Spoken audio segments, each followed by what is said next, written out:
Bienvenue à vous, chers téléspectateurs. Le sous-secrétaire d'État américain aux affaires de l'hémisphère occidental, Brian Nichols, a bouclé jeudi sa visite de moins de 24 heures à Port-au-Prince.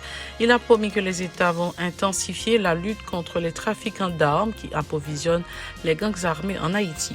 L'insécurité a fait 3 nouvelles victimes à Delma 47, où les corps sans vie de 2 hommes et d'une femme ont été découverts jeudi matin. Assassinat du pasteur Jean-Robert mercredi à Pèlerin 2 par des individus circulant à moto. Il était responsable de l'église Mission Lumière Pentecôte à La Boule-10.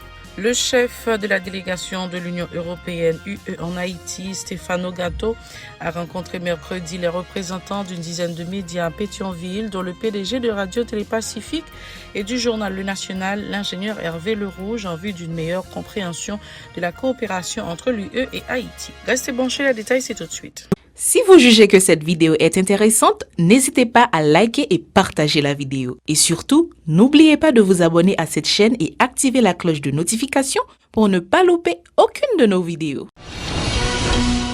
Si vous nous rejoignez maintenant, vous êtes sur la télé Pacifique, vous suivez Info Pacifique, le développement. Assassinat du pasteur Jean-Robert mercredi à Pèlerin 2 par des individus circulant à moto. Il était responsable de l'église Mission Lumière Pentecôte à La Boule-10. Il dirigeait également une école à cet endroit.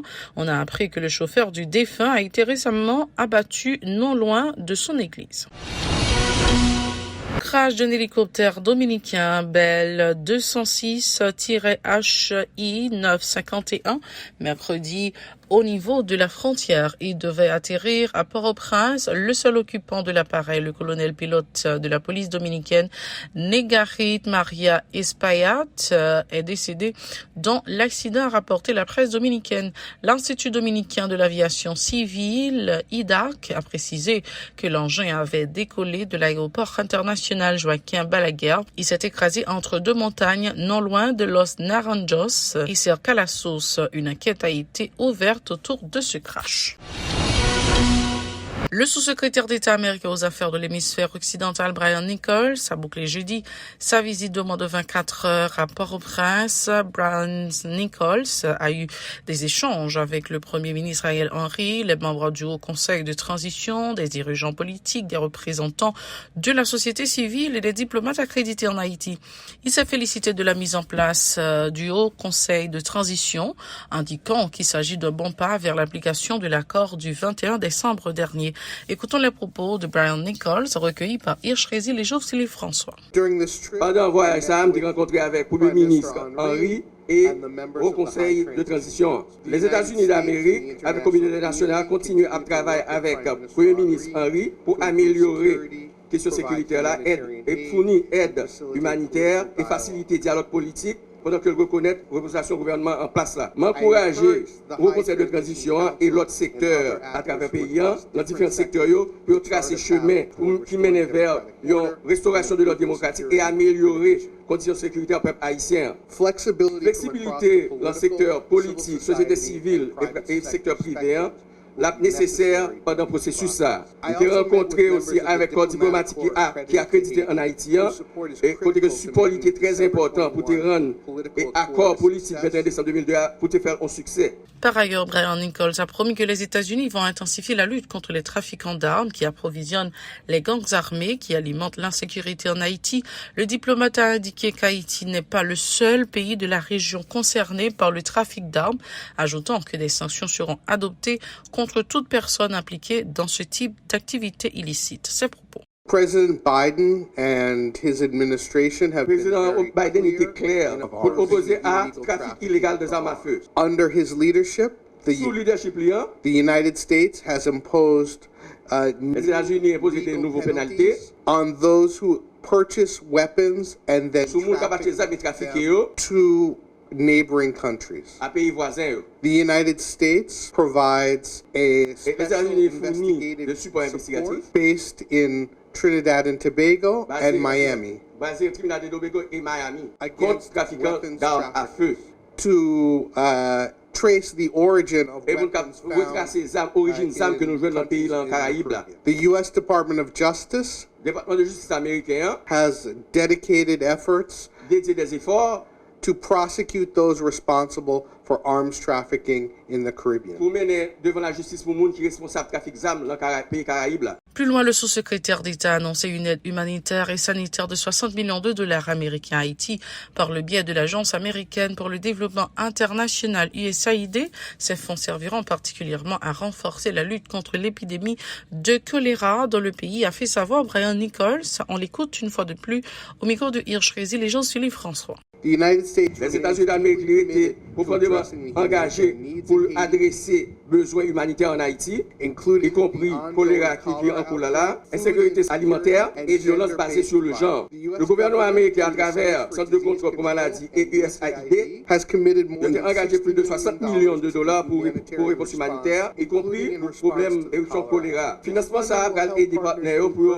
répondre à besoins humanitaires de environ 900 000 Haïtiens, en distribuant des kits médicaux et des médicaments, améliorer l'accès à l'eau potable, appuyer le centre d'opération du santé, y compris les centres de traitement de choléra. Et pour ça, il est important, il critique pour ralentir la propagation de maladies dangereuses. Et financement, ça, la fourni aussi une assistance alimentaire à 87 millions de monde qui a fait face à une crise humanitaire sévère. Autre point de l'actualité, le chef de la délégation de l'Union européenne en Haïti, Stefano Gatto, a rencontré mercredi les représentants d'une dizaine de médias à Pétionville, dont le PDG de Radio-Télé Pacifique et du journal Le National, l'ingénieur Hervé Lerouge, en vue d'une meilleure compréhension de la coopération entre l'UE et Haïti. L'occasion pour M. Gatto de souligner que les relations d'amitié entre l'UE et Haïti s'inscrivent dans le cadre du partenariat de cette structure avec les pays Afrique, Caraïbes, Pacifique à travers les accords de Cotonou signés en 2000. Un partenariat qui comprend deux principales composantes, l'une politique qui consiste à contribuer au renforcement de la démocratie alors que le partenariat au développement vise à appuyer le gouvernement, les organismes non étatiques et la société civile dans le cadre des objectifs du développement durable. Parmi les vecteurs de coopération, la délégation de l'UE a mis l'emphase sur l'éducation, indiquant qu'elle peut jouer un rôle majeur en ce qui a trait notamment au développement durable, ajoutant que l'année précédente, les efforts se concentraient sur la construction d'une école pour vivre ensemble, la stabilisation macroéconomique, la transparence, les transports et infrastructures, la sécurité alimentaire, la production locale, l'agriculture durable et la nutrition, l'environnement, le changement climatique ainsi que la sécurité constituent aussi des volets de coopération entre l'UE et Haïti.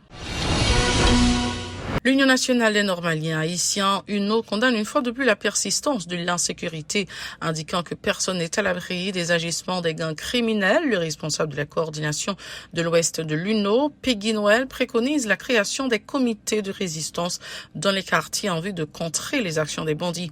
Pour lui, l'unité de l'organisation sont de mise en cette période extrêmement difficile dans l'histoire nationale. Peggy Noël est au micro de Yasmine Sano, Extravinsky des Rameaux. Nous profiter pour les sympathies, nous bailler tout le monde qui est victime de quartier criminel, en bas criminel, sujet la police avec l'État. Et il faut beaucoup de chapeau pour quartier qui a fait résistance dans un moment difficile, le pays a tout vu là. Et nous allons bailler quelques propositions, UNO, sur l'insécurité téléguidée dans le pays. UNO m'a dit faut que des comités de résistance et de défense dans le quartier qui sont capables de gagner ou gants, mambo, professeurs, artistes, ouvriers, timachan, policiers, mais au passage, militants conséquents, avant-gardistes, pour protéger le quartier contre projet la mort, projet la troublaille, projet et Ratiboisaï, corps groupe, BINU, à pouvoir PHTK, continuer à faire sous population. Côté Ariel Henry, pour pouvoir en otage, il va décider pour le pays, pendant ce temps, il ne va pas régler rien dans le pays. Nous demandons pour l'école, faire une alliance, un mandat, à comité de résistance, à défense dans le quartier, pour capable assurer sécurité, élèves, professeurs, et l'autre membre du personnel. Nous demandons tout pour gagner un levé campé général, surtout dans le secteur de l'éducation, pour mettre bout dans la situation criminelle avec la troublaille, pays a trouvé depuis quelque temps. N'a fait quartier populaire on connaît. Organisation et résistance, c'est sérum pour nous joindre la vie meilleure. Faut nous connaître tout. Division, c'est poison violent. Dans mi-temps, quartier populaire. Dans mi-temps, massio. Faut nous connaître discours qui dit quartier en face quartier. Son discours pour mettre plus la troublade. Dans mi-temps, population. Par ailleurs, Peggy Noël plaide en faveur d'un changement système en vue d'alléger la souffrance de la majorité de la population. Il a fait remarquer que tous les secteurs de la vie nationale, notamment la communauté éducative, souffrent énormément des conséquences néfastes de la crise socio-économique. Il s'en est pris à l'équipe au pouvoir qui ne dispose d'aucun plan pour redresser la barque nationale. On l'écoute encore une fois au micro de Yasmine Sano, Extravinsky et les Rameaux. Parfois, c'est quelques groupes qui connaissent et quelques problèmes entre eux, population pas toujours en face population dans le quartier. Et ça fait nous demander, il faut que nos tables et il faut que les gens qui sont concernés dans le quartier, les gens qui sont responsables, pour eux chita, marcher contre eux, pour eux capables de joindre, ils ont un temps pour discuter comment capable gérer les relations quartier. Parce que nous ne sommes pas capables de quitter le groupe BINU international communautaire, là nous une division pour téléguider et être capable de division dans nous pour nous pas capable de faire résistance. L'on connaît quartier populaire, c'est foi et résistance. C'est moun dans quartier populaire qui dit faut que remettre comme Petro-Caribéa. Faut que bon gens l'éducation, faut que tout le monde vive dans le monde, faut que bon gens conditions santé. L'on connaît des grèves qui fait dans l'hôpital général côté ministère. L'État, pas jamais pipé mot, et nous connaissons tout, question augmentation prix gaz, il augmente plus et augmentation misère dans le pays. Nous connaissons situation difficile, massio, connaît, mettez sur la sécurité, l'obligé. Et ça fait nous dire, c'est deux projets qui en face. Nous avons un bon projet groupe BINU, qui sont projets mort qui m'a rendé avec Gros Souzoun, Gros Autobré, avec Ariel Henry. Et puis l'autre bois, nous avons projet La Vie, projet bien-être là, projet liberté bien-être pour tout le monde. C'est ça fait nous dire, tout le monde dans le pays, cherchez quand. Si on a quand, Massio, quand liberté bien-être, la vie pour tout le monde, il faut prendre quand. Si on a quand, moun kap krase le pays, ou après quand, parce que mon situation à vivre là, nous pas capable encore. C'est ça fait nous dire, il faut qu'on lever campé général dans tout le pays pour capable renverser le système pesé sous ça, projet l'homme ça. La police nationale affirme avoir procédé à l'arrestation de 462 individus dans des opérations menées du 15 février jusqu'à date dans plusieurs régions du pays. Le porte-parole de la PNH, Gary Desrosiers, a fait état de plusieurs morts dans le cadre de l'opération Tornade, dont 3 dans le département du centre et 3 dans l'ouest.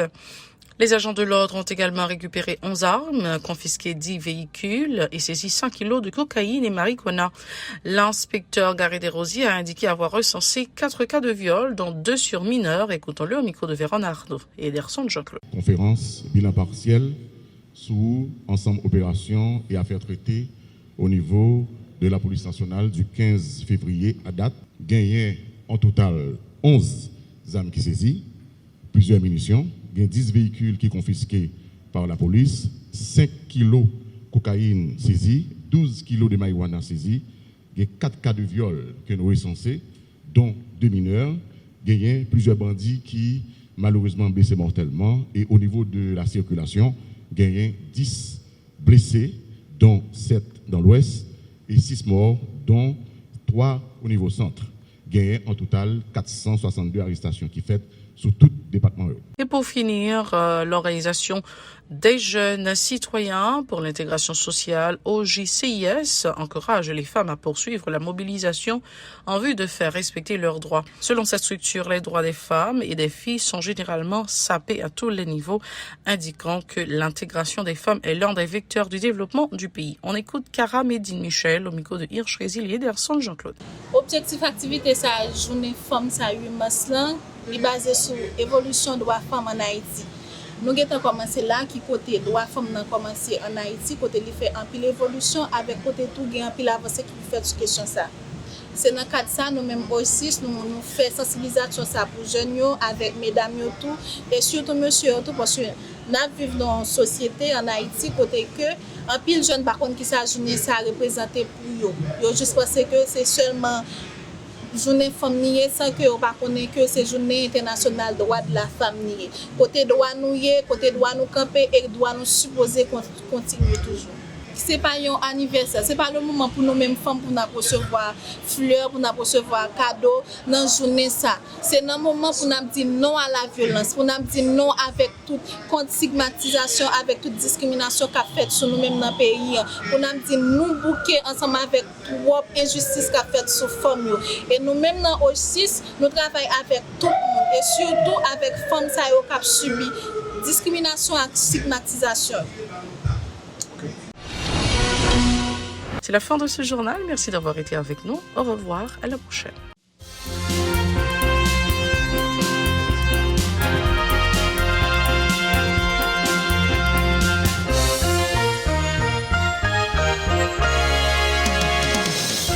Si vous jugez que cette vidéo est intéressante, n'hésitez pas à liker et partager la vidéo. Et surtout, n'oubliez pas de vous abonner à cette chaîne et activer la cloche de notification pour ne pas louper aucune de nos vidéos.